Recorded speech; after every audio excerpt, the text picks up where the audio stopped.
thank you for coming out to support us and hear more about us.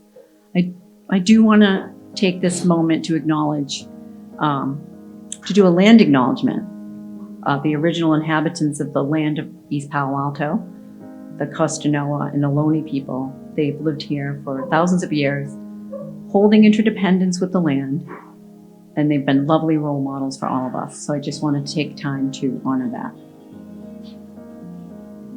And then I would like to kick things off by thanking our diamond sponsor, Star One Credit Union, for your generosity and belief in our work, and our terrific platinum sponsor who could not be here tonight, Stanford Children's Health, Lucille Packard Children's Hospital. And we have a lot of other supporters in the room. The Sequoia Healthcare District is here. The Tim Griffith Foundation is here. And Kaiser Permanente is here. So thank you so much for your belief in our work. We really appreciate it.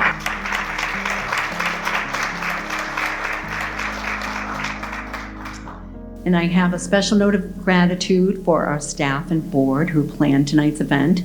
Can I ask the staff and board to give a little wave or stand up? We can acknowledge you.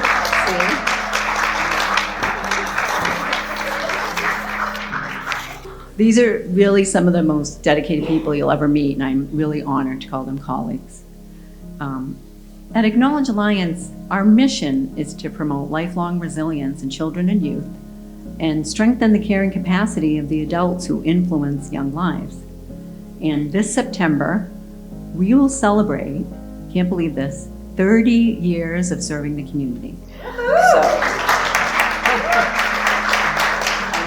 happy birthday to us. It's really hard to believe that we started back when the Netscape browser was first introduced, and gas was like $1 a gallon. Doesn't that seem like a million years ago? Right, Twilight Zone. But here we are, and it seems like a long time ago, but because of our founder, Cleo Ulau, she had a vision for a community that prioritizes mental health, and that's why we're still here. Our agency's thriving. We're reaching thousands of students and educators, and we help over 25 schools and community organizations across 2 counties. I'm really proud that we help students and teachers prioritize emotional well-being with the same intentionality as reading and math. So that's something that I really feel is important. And I really want to give a much-deserved shout-out to the rock star educators in the room, because I know they've been really important. Let's see, I will never forget the names of my favorite teachers. And can we raise our hands? How many of you will never forget the names of your favorite teachers?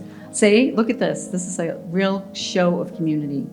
And speaking of educators, last year we served over 400 educators along with 2,000 students. And I'm really proud to say that our outcomes are even more impressive because we're all about quality over quantity.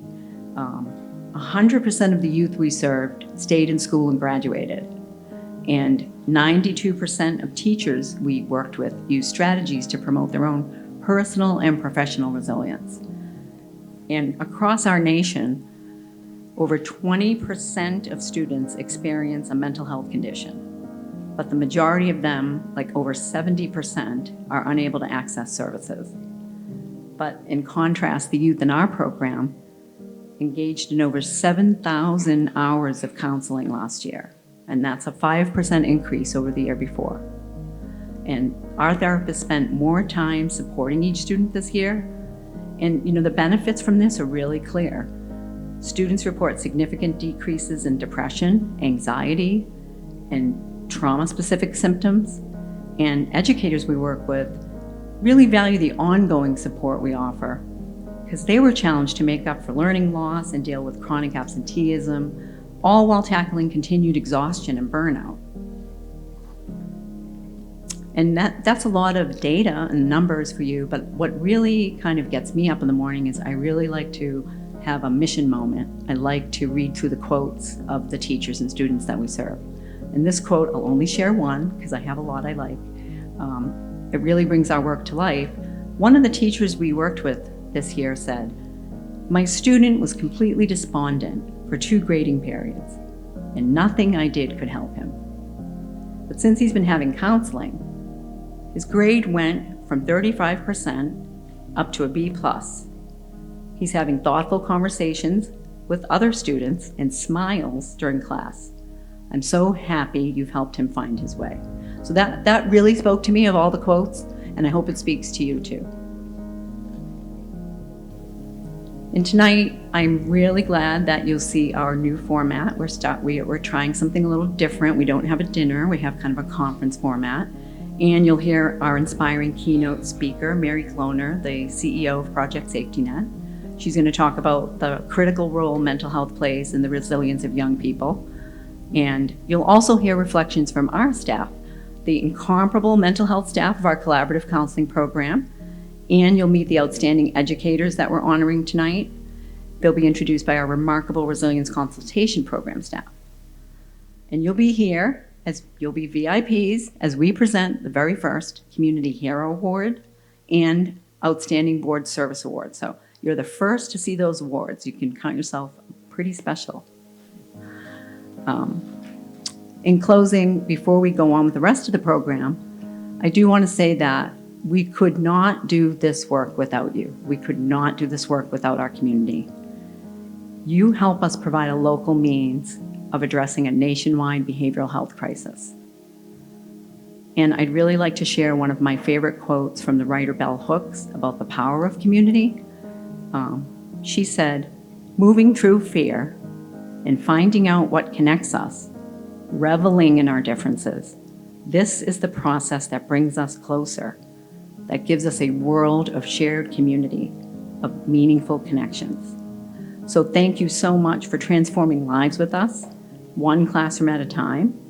And now it's my pleasure to introduce our featured speaker, Mary Kloner. Welcome up, Mary.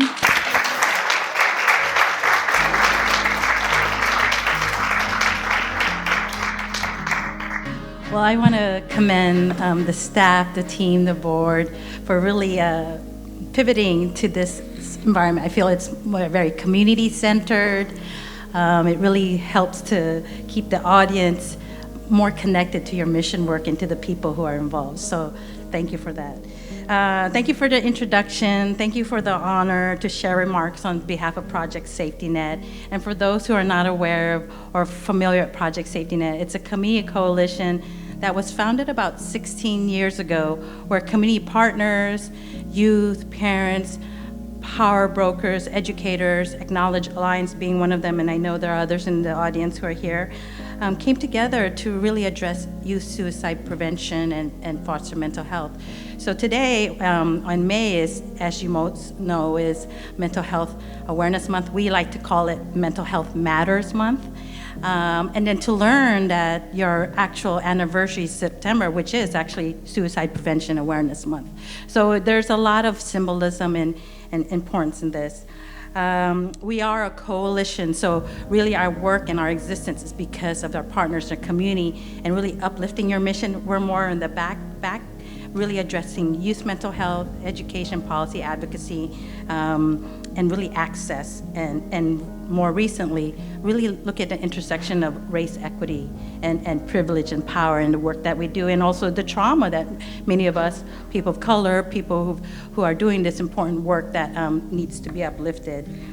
So I'm going to be very brief as possible because I think it's always important to hear from the people who are doing the mission in action and really uplift and you could see the reflections in their stories of how working with the young people, working with the educators, and sort of the community around them. Because in a conversation we're having is, yes, we're dedicated to the young people, but if not around them, we don't shift the environment, and we put all that pressure, and we want to uplift and bring power to young people, then without having the culture and the environment and the caring adults, for whatever reason, be able to rise to that occasion, then in some sense we might be setting the young people up for challenges, right?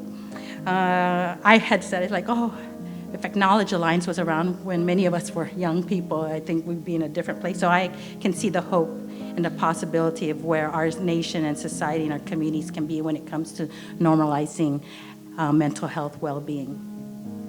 I'm going to open with some data points, but where I really want to close, as you can hear, where as a community health educator, I always try to bridge the mind, the practical and strategic, with the heart, the many important reasons why we're in this room in supporting Acknowledge Alliance. Some of the data, I like to share just the reality of it, but also bring some uplifting data that hopefully some of us are inspired with some of the darkness, but some of us like the light and the hope. So hopefully together that will, you'll leave this space just knowing that you're part of this movement. So nationally, while suicide is the leading cause of death among young people, it is preventable. You know, there are many campaigns, and it's preventable through work like Acknowledge Alliance that are really installing some protective factors. I also like to put in the race equity component, is that many of our cultural practices that we grew up with and so forth are also protective factors. At the same time can be, but we need to find ways to blend the two. The national rates are plateauing when it comes to young people. So while they may be the second, it's not continuing to go up nationally.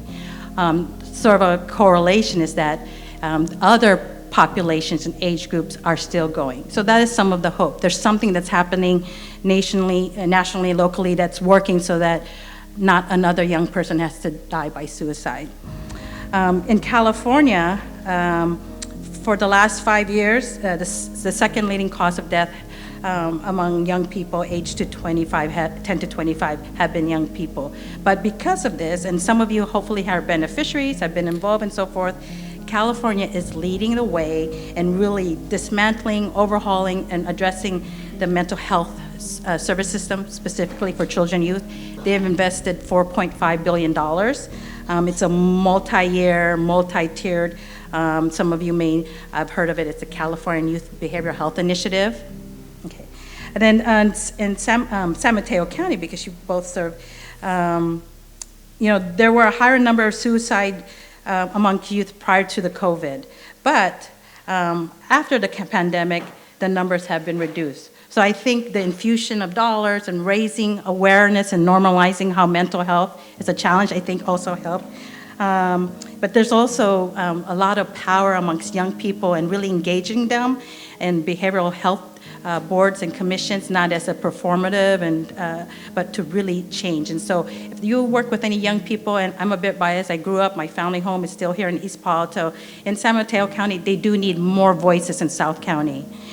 They have a lot of voices up north and middle, and there are ways where they can come down here. So I encourage it. And in Santa Clara County, suicide amongst 10 to 4 is significantly the most smaller population, and it did peak in 2020 with a drop.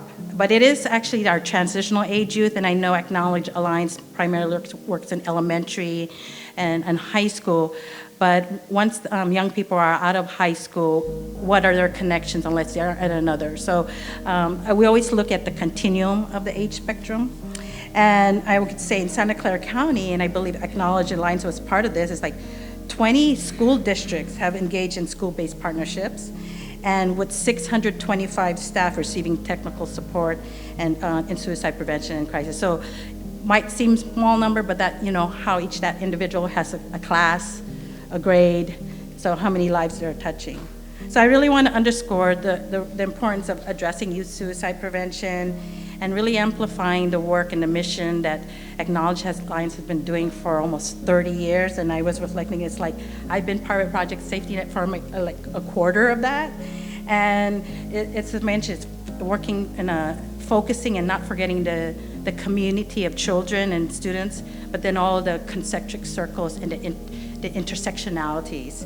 I think what I would invite you is to really, like the quote that she shared, is like, you may not be in the health field, you may not be a behavioral health, you may be a sponsor, but as a human being, as someone where you might have a young person in your life, or as you are connecting to the importance of lifelong learning, is that even that smile, or being able to be more comfortable in asking someone how they're doing when they're struggling is normalizing.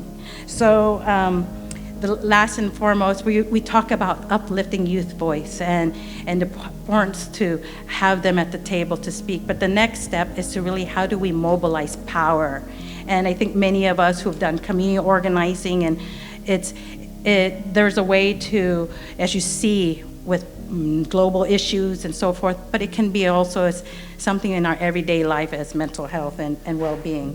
So with that, I want, and before I get the red card, to to turn it over to those who are working with the students and can tell you, and from the way they speak, and you could see from their eyes and their glow about why they chose this path and why it's important for you all to support. And I'll be able to provide some one-on-one afterwards if you have some questions. So thank you.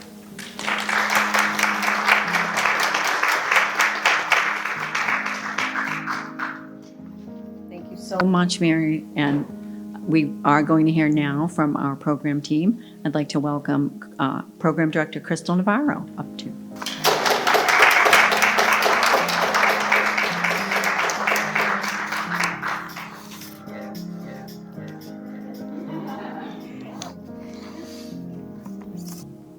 Thank you. Mary, thank you so much. That was absolutely beautiful on every point you made. Sharon and I kept looking at each other and nodding our heads. We are in alignment. Thank you.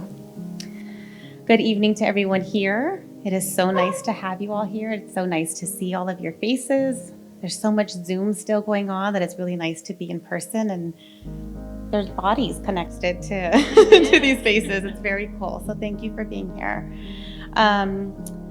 As Sharon said, my name is Crystal Navarro, no relation, but very close coworkers. And I'm the current director of the Collaborative Counseling program. And I'm really proud to share that the CCP team is wrapping up another successful year. We have 7 staff members, 2 of them who you will hear from tonight. We had 5 graduate school interns, and they served collectively 5 schools this year. And we'll be adding 2 more schools to provide mental health support this summer. Thank you, Juliana. This team of clinicians is incomparable. They are dedicated, they are empathic, and they provide such quality therapy to some of the most challenging kids and adolescents. Students that have experienced such complex trauma that trust is almost devoid. And they are able to build these beautiful relationships with these students. It's not easy. These are students that would not receive mental health services otherwise. And we thank our partners for supporting this team and being able to serve these amazingly resilient students. Enough from me, because really the core of this work are these therapists. So I have the honor of introducing 2 of our clinicians who are going to share a glimpse of the incredible work that they provide. First, we'll hear from Christina King, and then after Christina, we'll hear from Jenna Salinas. So please give them a very warm welcome.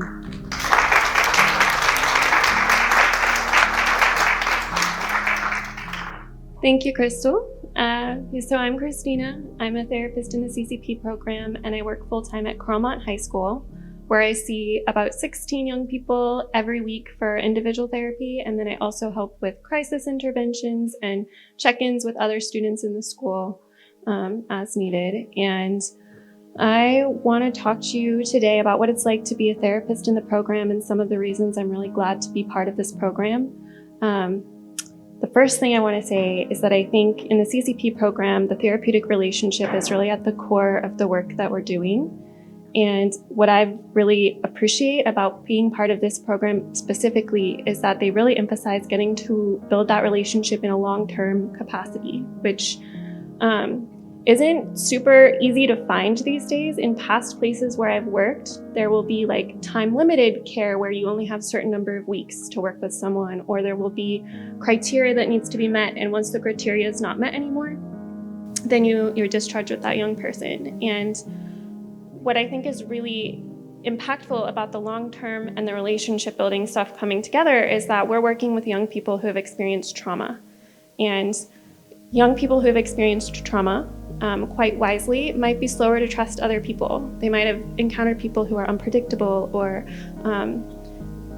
ended up being unreliable, or they ended up realizing I shouldn't have trusted you. And so they might be more discerning about who they trust, and it might take time to build that trust and safety in a relationship.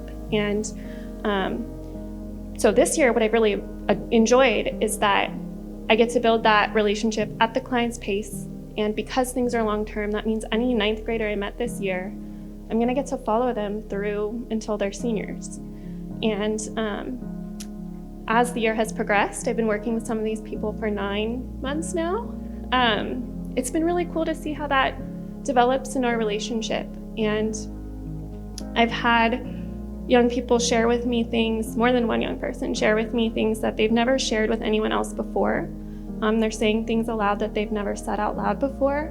And when they reflect on what that's like, they say things like, I had no idea how much emotion was held in that experience for me. I've had them reflect on just not even expecting to cry or to have tears.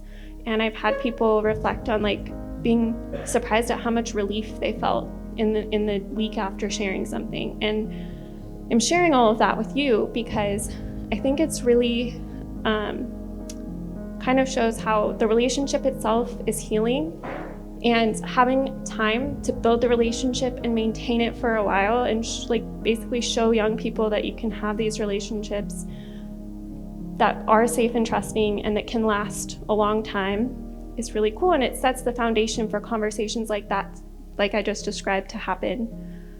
The other thing I really appreciate about this program is that the work we're doing is really individualized to the client. And I think that's especially cool when working with teens, because I think it really helps to provide a positive experience for teens. I think there's a lot of intentionality around how we do our first few meetings with a young person in this program. That makes them feel comfortable and positive experience. Okay, sorry, I got distracted. So research shows that a young person who has a positive experience interacting with mental health systems in their adolescence are more likely to seek those services in adulthood. And I've had numerous young people I work with this year share negative experiences with mental health systems, where maybe they didn't feel comfortable talking to the provider, or it felt like homework, and they were kind of glad when they missed a session for the week. And that is not a reflection on those providers at all.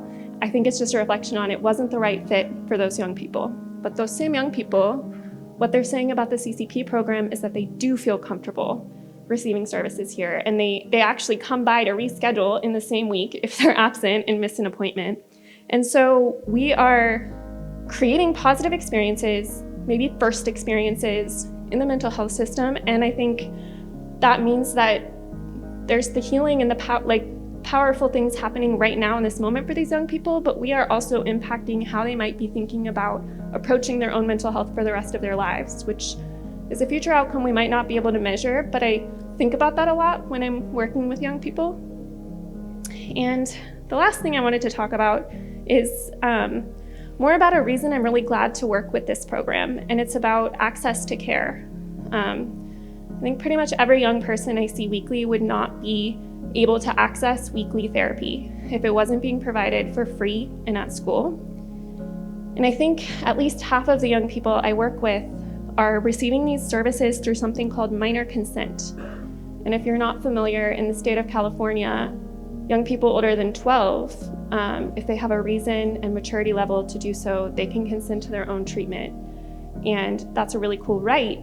There's not very many ways for people to access this right. And so I'm really glad to be part of a program that is basically creating opportunities for young people to exercise autonomy over their own mental health. And just how cool is that they're the ones choosing this for themselves. And that's all the time I have. I could have gone on and on. Thank you so much for listening, and I hope you all have a good night.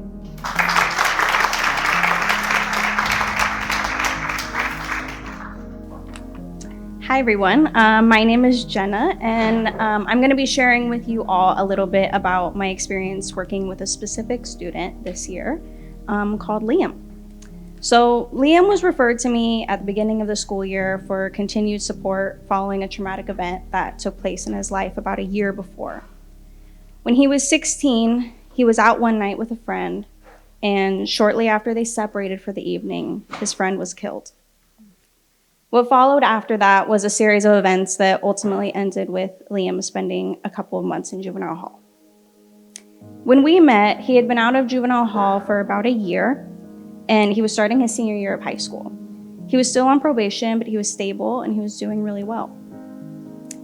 When I first met him, I was struck by the way he seemed to wear his heart on his sleeve, how much wisdom he seemed to have for someone at such a young age, and how he had decided to make specific choices in his life to change his path, and how he seemed to be really sticking to those commitments.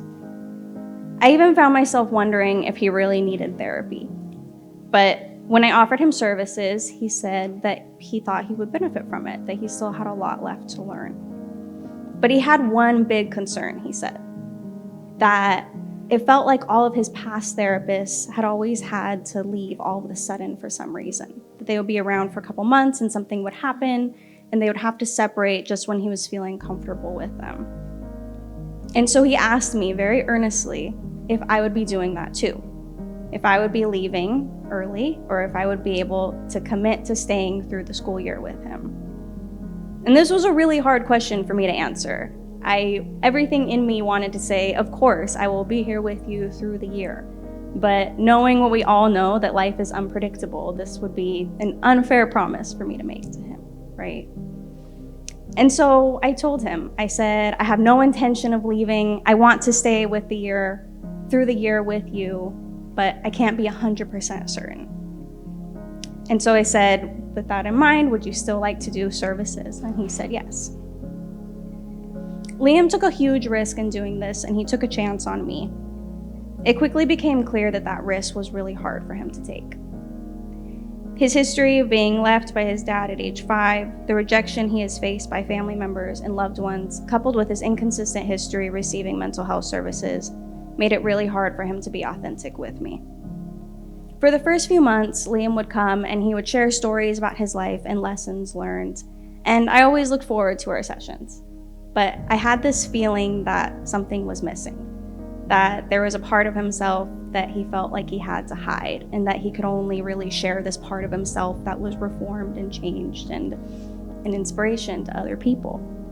And I honestly kind of accepted this because I thought he's been hurt and betrayed by so many people in his life, and it really would be unfair for me to ask of him to really share his true self. And then all of a sudden, about 5 months into therapy, Liam started coming in and telling me what was actually going on. He shared his insecurities with me, his mistakes that he continues to make in his day-to-day life, and his deep-seated shame about the choices that he's made in the past, and his fear that he won't be able to become the adult that he wants to be.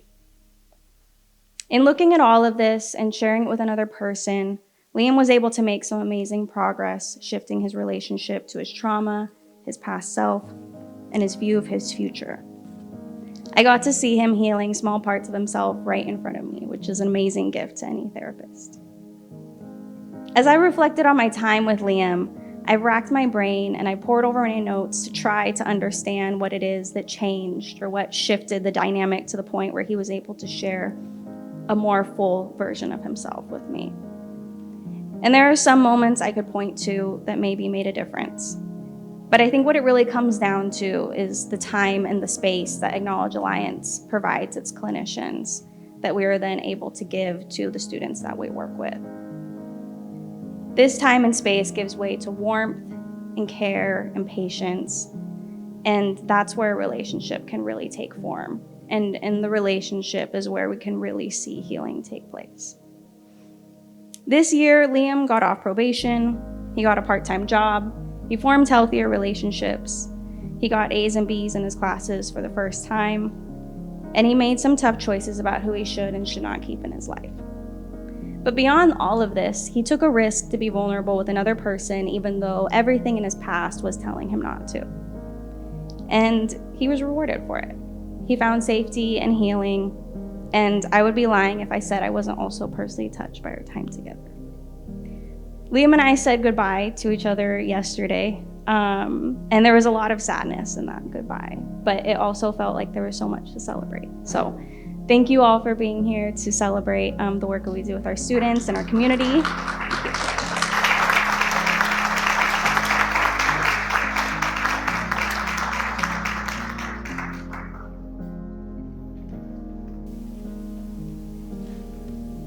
Oh, wow, that was so powerful. Thank you very much, Christina and Jenna, for sharing that. There's nothing like hearing how you're working with the students. So I'm going to transition now into celebration mode. We're really thrilled to present our first Community Hero Award that's ever been granted by Acknowledge Alliance. And this Community Hero Award is an organization that exemplifies our agency values of collaboration, nurturing relationships, in service of a greater community good. The Honoree is a champion of improving mental health and building lifelong resilience because they help us do that. And the Community Hero is significantly transforming lives by providing community leadership, amplification of our work, just like Project Safety Net, and synergistic partnership. I'm really pleased we've chosen to honor the San Mateo County Office of Education, and here accepting the award is Superintendent of San Mateo County Schools, Nancy McGee. And I also want to let Nancy know that Representative Anna Eshu's office staff person, Nicholas Hargis, is here with a commendation, so he'll come up after I present the award. Welcome up, Superintendent McGee.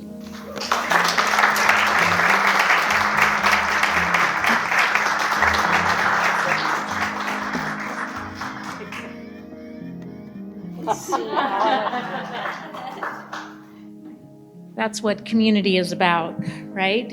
Is that we take our strengths and we include everyone in bringing together what we can do for young people. Christina and Jenna, thank you so much for the work you do. You are the real community heroes, honestly, are all the educators and all the mental health clinicians, all the adults in the community that are connecting one-on-one with students every day, because what builds a student's resiliency, number one, is caring adults surrounding them. And you provide that safe environment, and it makes me feel so good that you're out there for our kids. Mary, Project Safety Net, amazing work that you do. I've been in San Mateo County only since 2010, which now is 14 years ago. Used to be just like last year I got here and here. I've experienced really painful loss to suicide among our youth in this county and in our partner county, Santa Clara. And there's nothing like, in my role now as the county superintendent, receiving a call from one of my superintendents, one of my 23 district superintendents, to let me know that we've lost a child. It's a very, very hard moment, and I've had too many of them. So the work you do for Project Safety Net truly is that safety net. And we do have children growing into adults today that are doing that because you exist. So thank you so much. So I'm representing the County Office of Education. We're an organization of 300 dedicated education and skilled professionals who serve our schools in the county. Here with me today to receive this award is our Associate Superintendent, Chris Schaus, who runs our school programs. We operate all the schools in the court and community setting, so kids who are incarcerated are in our classrooms. We spend a lot of time and energy and thought to provide them with the most positive and the most optimistic environments for them to see themselves in a way maybe they've never seen before. We are a partner with the College of San Mateo in innovating Project Change, which has become a model for the state of California for youth who are incarcerated to receive community college education inside juvenile hall, and they get enrolled in the college, so they don't become kids in juvenile hall anymore. They become college students, and that's a whole different label and a whole different way of seeing themselves. And we now have a cadre of young people in the state who've come out of our program, our community, who are leading in juvenile justice reform in the state. 2 years ago, or last year, Governor Newsom approved $25 million to roll this program out across the state, and it's all modeled on this work. So thank you. We have so much more to do, but I really want to thank you, Sharon, for having us, for honoring us, for the warm introduction. It's also an honor to turn that back to Acknowledge Alliance and say, wow, 30 years. That's a long time. I've been in San Mateo County, like I said, since 2010, and thank goodness it's an even number because I can do the quick math. So it's 14 years. And when I was first here doing work with youth in the county, you were the Cleo ULAO Center. I thought that is a very interesting name. And I learned some of that history, but I was also here when you transformed into Acknowledge Alliance. So I feel like I've watched the butterfly metamorphosize. I'm not sure if that's the right form of the word.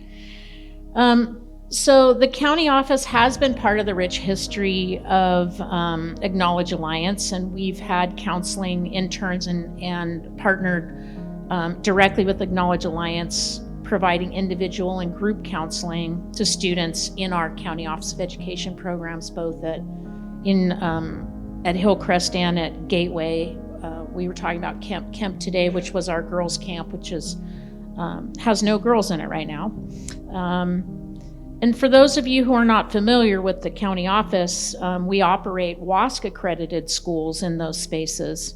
And we really, like I said, we dedicate every ounce of our being to ensure that they receive the kind of reflective work that they need to see the potential and the beauty in themselves to go out and become those people. And we want to provide that support. So it's not a surprise that after COVID, many of our youth are experiencing behavioral health challenges at an unprecedented level. As Sharon acknowledged, we have a national mental health crisis among youth. So for you to be here in this space right now is you being part of the solution to that, because we need everybody in the game. While we feel that maybe the pandemic might have been a source of that, we know that those data points were already rising before COVID hit us. So not only was it rising, but now COVID has simply exacerbated the environment. So like all of you in this room, we've chosen to use our voice, influence, and dollars to help meet the needs of our youth. We want them to experience joy, connection, and growth, and enter adulthood ready to thrive and take on the world. In March of 2023, which is about 1 year ago, the County Office of Education and the County Board filed a lawsuit against social media companies, calling them out for purposely designing platforms to be addictive and consequently harmful in that use. If there's one condition that's changed in the last 10 years, it's the way in which social media permeates the lives of our young people. We have to take a hard look at that. We've also joined with many agencies and organizations across the county. We led a year-long strategic planning effort called United for Youth. Again, a countywide initiative to create a strategic plan of action to better meet the social, emotional, and behavioral needs of our young people. We brought together representatives of many communities to develop this plan, informed by data and input from working groups, including parents and young people. The United for Youth plan is in production and will be released officially in September, and we hope that we will be sharing it with our partners at Acknowledge Alliance and Project Safety Net and anybody else. We intend for it to be really a guiding document for everyone in the county. It's general enough and specific enough for you to tap into it at any, wherever you are as an organization. But what we hope it does is get us all going in the same direction and filling the gaps.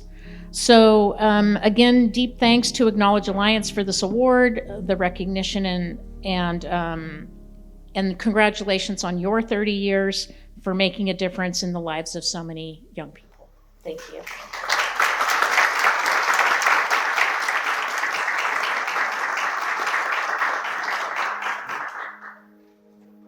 Welcome up, Nicholas Hargis.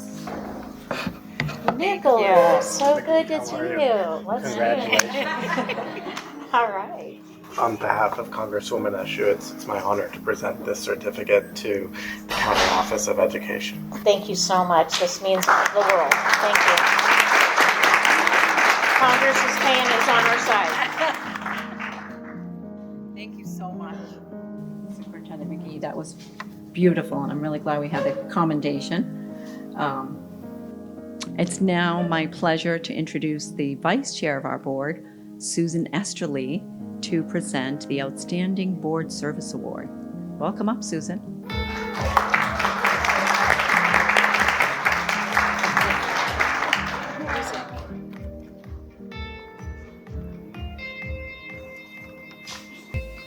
Hi, everybody. Nice to see your beaming faces. Okay. On behalf of Acknowledge Alliance, I am delighted to honor fellow board member and Governance Committee Chair, Nancy Sproull, with our inaugural Outstanding Board Service Award. This award was created to recognize outstanding achievements of significant scope by Acknowledge Alliance board members. Nancy's exceptional volunteer leadership has measurably strengthened the board and its contribution to the mission of our wonderful agency. Nancy joined the board a little after me in 2019 and quickly took on the duties of secretary, where she worked tirelessly, and I emphasize tirelessly, on our outdated bylaws and helped the board put comprehensive practices in place to secure confidentiality and identify potential conflicts of interest. She expertly chairs our governance committee, which I am on, and I can attest to that, and often serves as the first point of contact for incoming board members. She organizes board trainings and retreats and is committed to engaging and supporting all of us on the board, as well as Sharon, our executive director. A retired attorney, Nancy has been able to provide sound legal advice when we needed it also. Nancy doesn't just offer her time and know-how, she has made out of the ballpark financial contributions to Acknowledge Alliance too. Nancy perfectly exemplifies commitment, generosity, dedication, and competence. We are so lucky to have her on our team. I can't think of anyone more deserving and representative of the qualities of outstanding than my friend and colleague, Nancy Sproull.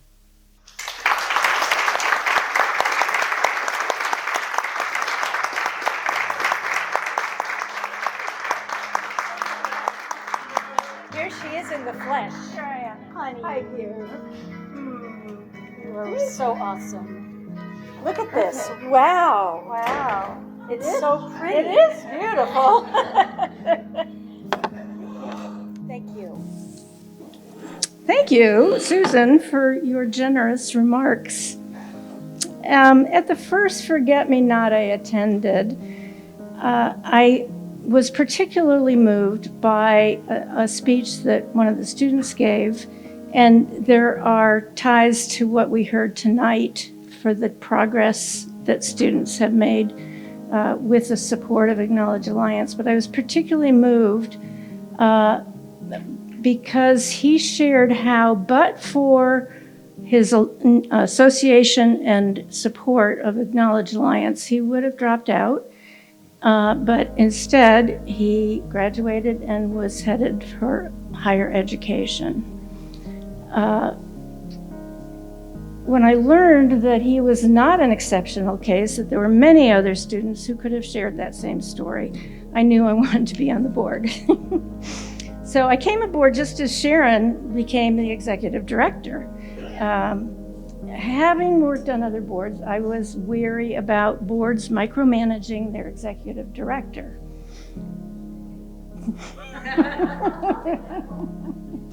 The executive director of my kids' elementary school is my guest tonight, and she can attest to that.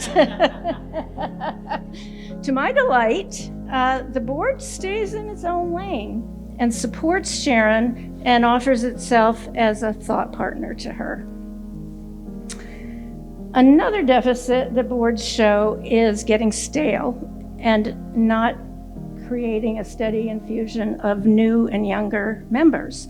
With Sharon's help, we keep up with the times, and we've recruited new members who have not only subject matter expertise, but they're also skilled in using digital age communications tools effectively.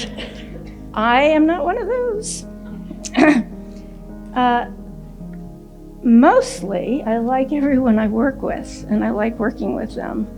Sharon, the board, and all of you on the staff. I've enjoyed your creativity in finding new ways to offer our services to our community, and I note that our services have become more valuable every day. Thank you for the honor you're giving me tonight.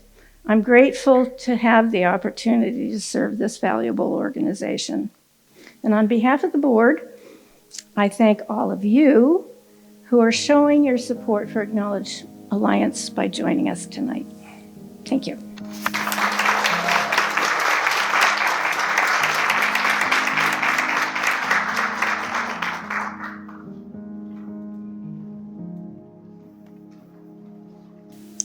Good evening, everybody.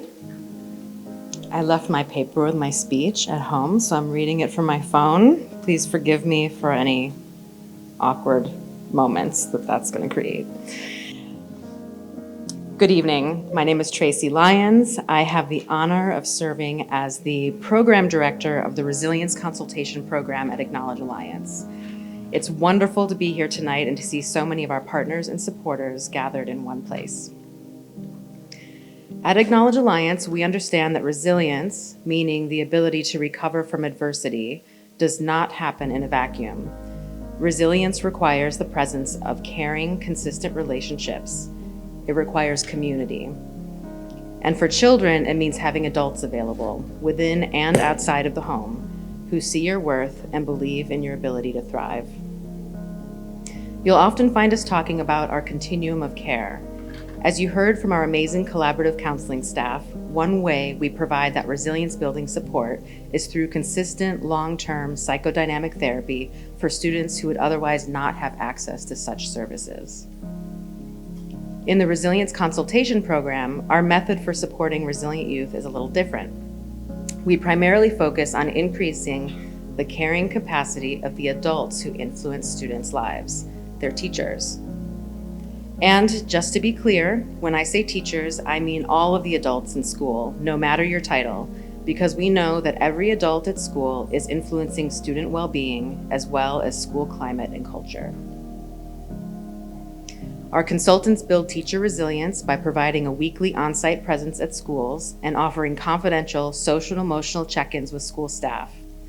We also offer resilience groups where educators and administrators meet together each month. This decreases a sense of isolation and increases a sense of agency and community. And finally, with some of our partner schools, we also offer social emotional learning curriculum called Project Resilience. Here we partner with classroom teachers, engaging students in the classroom to practice social emotional skill building.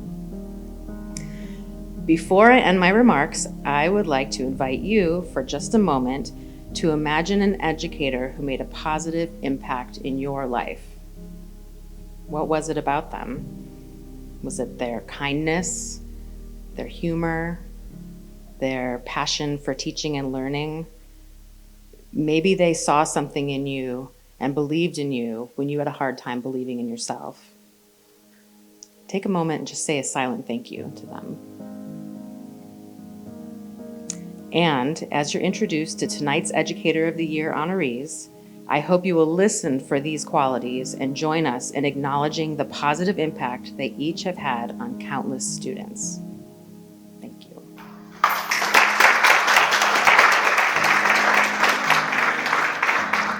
All right, you all ready for a treat? Everyone ready for a treat here? Okay, this light. Okay, I just want to see some of my people here. I see some of my people. They're just arriving. Okay, I am so excited. My name is Poonam Raj Singh, and I'm delighted to be the RCP Program Manager and Resilience Consultant in the Mountain View and Sunnyvale area. And I'm so honored and excited and truly elated to introduce the Educator Team of the Year.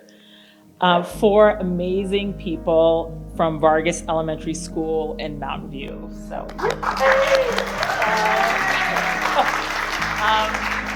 I cannot wait to invite them up here. I'm going to talk a little bit about each of them, and then they'll also have an opportunity to speak.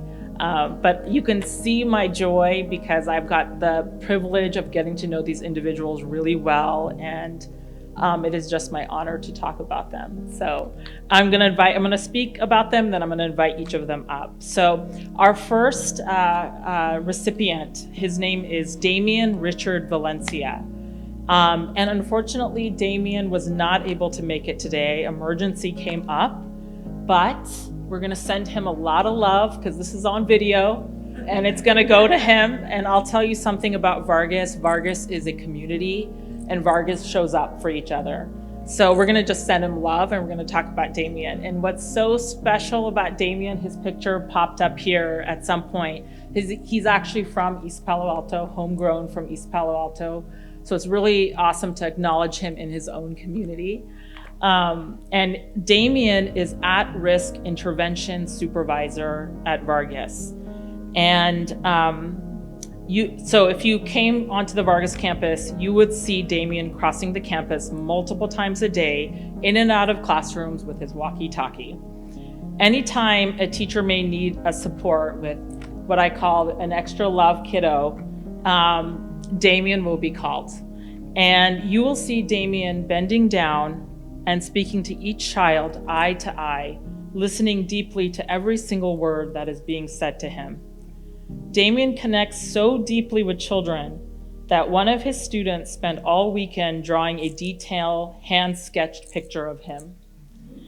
And it's such a beautiful photo. It's such a beautiful hand-sketched of all the things that Damian loves, details.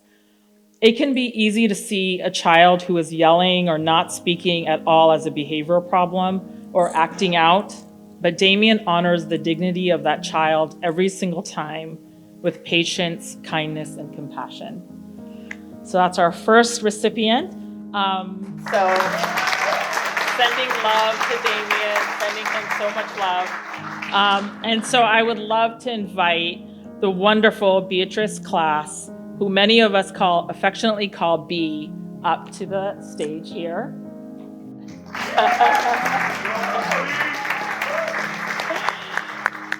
You get music too.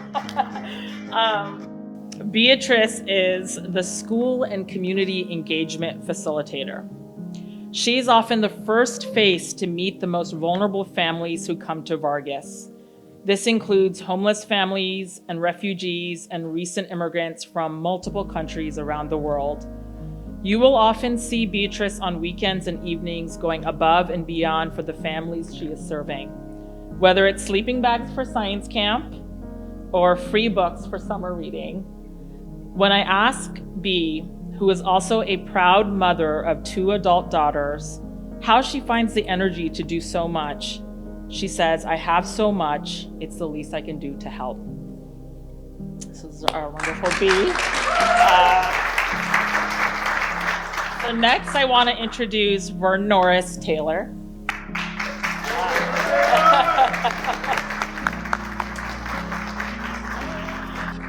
Who we affectionately call Vern or Principal Taylor. And when I first met Principal Taylor, he took me immediately to see the children in the classroom. And that truly reflects Principal Taylor's values, that he is first and foremost about the most vulnerable members of his community, the children.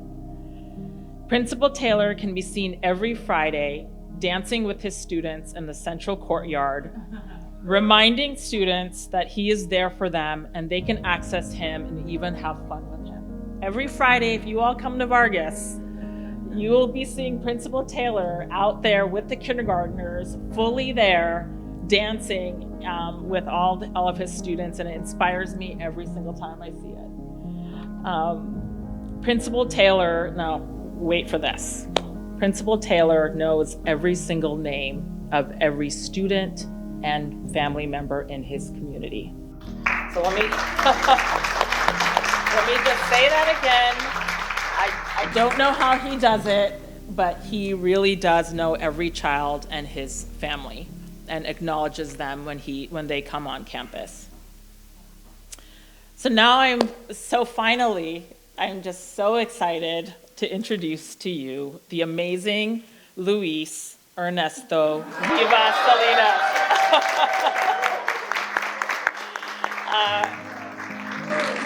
Luis is day custodian at Vargas Elementary School.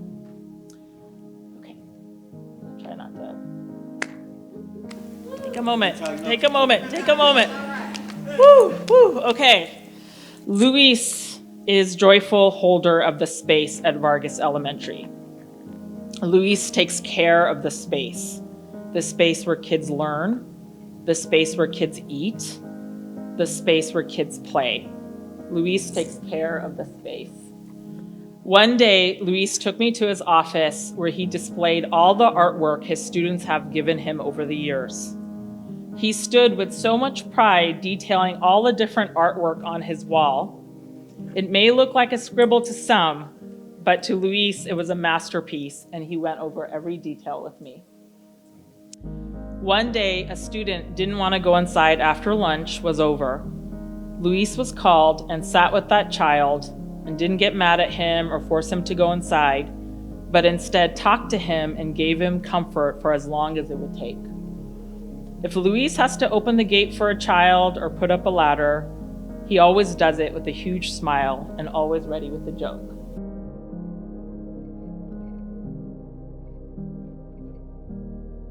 So I often say that this team, Luis, Beatrice, Vern, and Damien, they're like a rock star celebrity team. When they walk on campus, you'll see multiple kids coming up to them, wanting to talk to them, hug them. They really can't get any private time because there's always kids around them. So I know sometimes we look at people and we think they must be born this way, and I've definitely looked at you all and thought that. And yes, I agree that they are doing what they're meant to do on Earth. But I also just want to say that these 4 amazing individuals are doing the self-work to hold the space for children. Over the course of the past year and a half, we have spent hours and hours in community exploring powerful themes. We have talked about purpose and why we do this work and what sustains us. We have talked about intergenerational trauma and what it means to embrace the healing traditions of our own lineages. We have talked about toxic masculinity and what it means to have permission to cry. We have talked about the power of dance and slow walks as legitimate forms of healing. We have talked about the dreams of our ancestors and those we have lost who look over us. We have talked about the importance of rest and boundaries and saying no. All these themes that fundamentally make us human. So although these individuals are born amazing, I'm here to attest that they are also doing the internal work they need to do to shine so brightly to the students they serve. They are deeply reflective and are grounded in their own inner transformation. And we know that the internal work we do with ourselves is reflected in the external work we do in the world. So I'm now honored to invite Nicholas Hargis up, who's from Representative Anna Ashu's office again, and will now present certificates of recognition to Vern, Luis, Beatrice, and sending love to Damien. And then we'll also give the recipients an opportunity to say anything they'd like to say. So I'll give them a hand. You also I can hold on to Damien. Yes. Right. So wherever, if you'd like to use those mics. Yeah, come on. Yeah.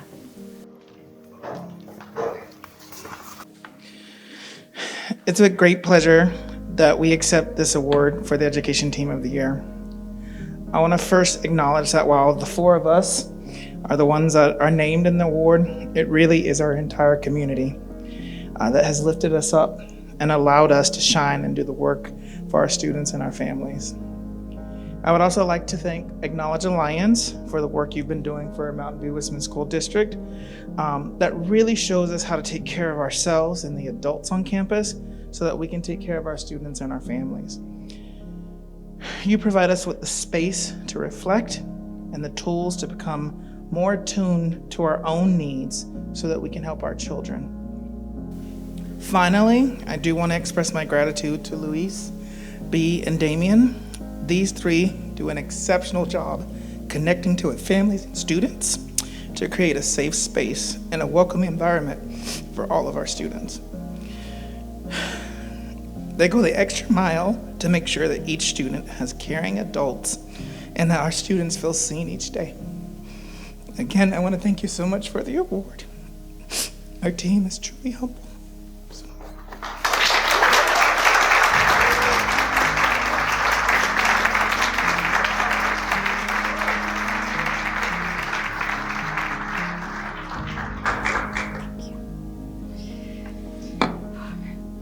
I would like to acknowledge Alliance for this award. I am so thankful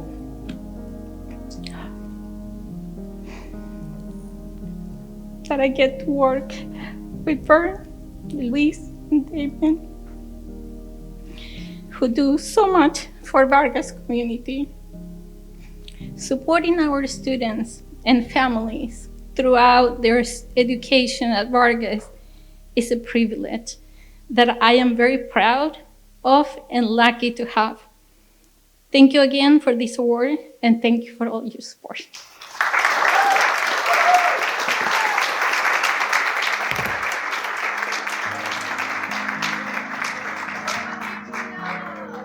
Hello, everyone.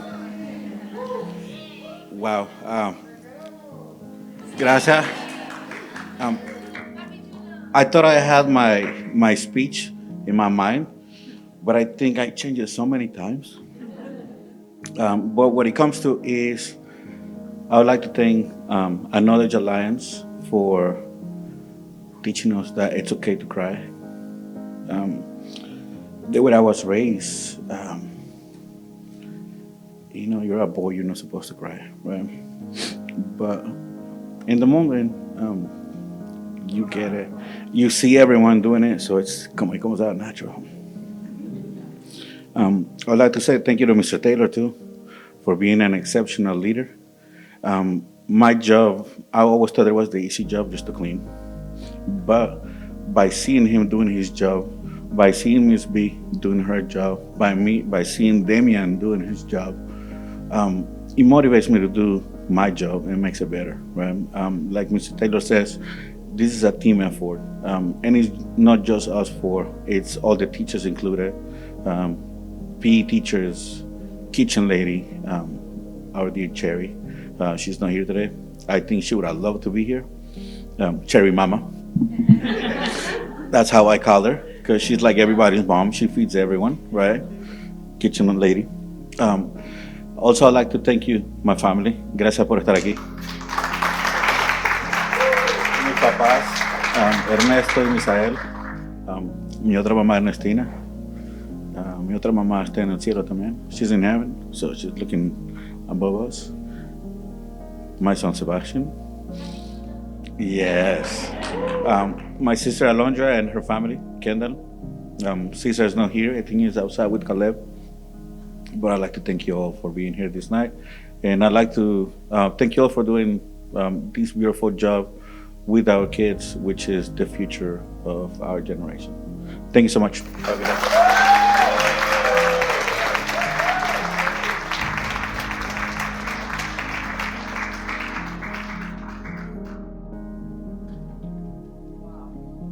Gosh, can we just have another round of applause for that team?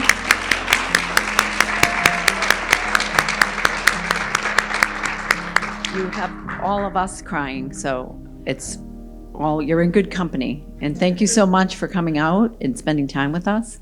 And I'm so happy to see the families here.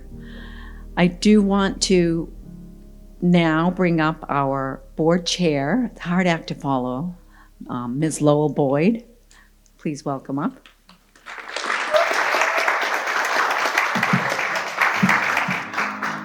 Hello, everyone. My name is Lowell. I'm the new board chair. Isn't it amazing? This organization has been around for 30 years. 30 years. Now think about the state of mental health and wellness. Well, you talked about this earlier. I was talking to a few folks. You know, back in the dark ages when I was a kid, it was all taboo. But now we've heard real life stories at the impact of early access, continued access, the impact of the people that serve the kids.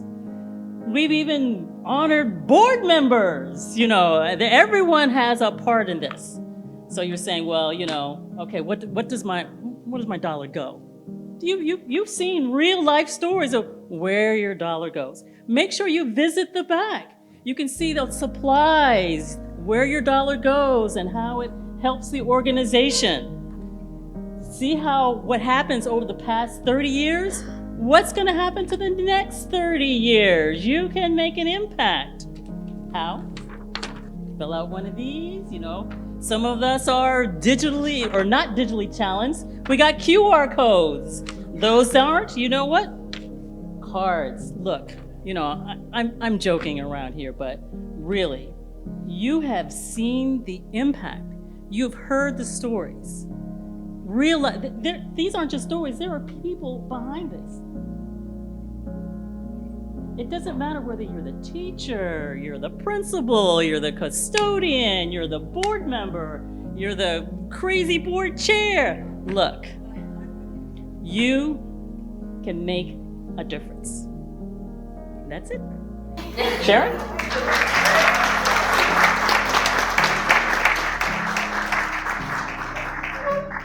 Thank you so much. We would call you our lovable board chair. Well, that concludes our program. I am really inspired. We see a lot of the behind the scenes work as this program is being created, but seeing it come to life is just really moving. And so I hope you enjoyed it as much as we did. Thank you all our panelists and honorees. Thank you for spending a little time with us. And please leave tonight knowing that Acknowledge Alliance is more devoted than ever to making the next 30 years truly one of our finest hours together and planting the seeds for the next generation so we can keep doing this.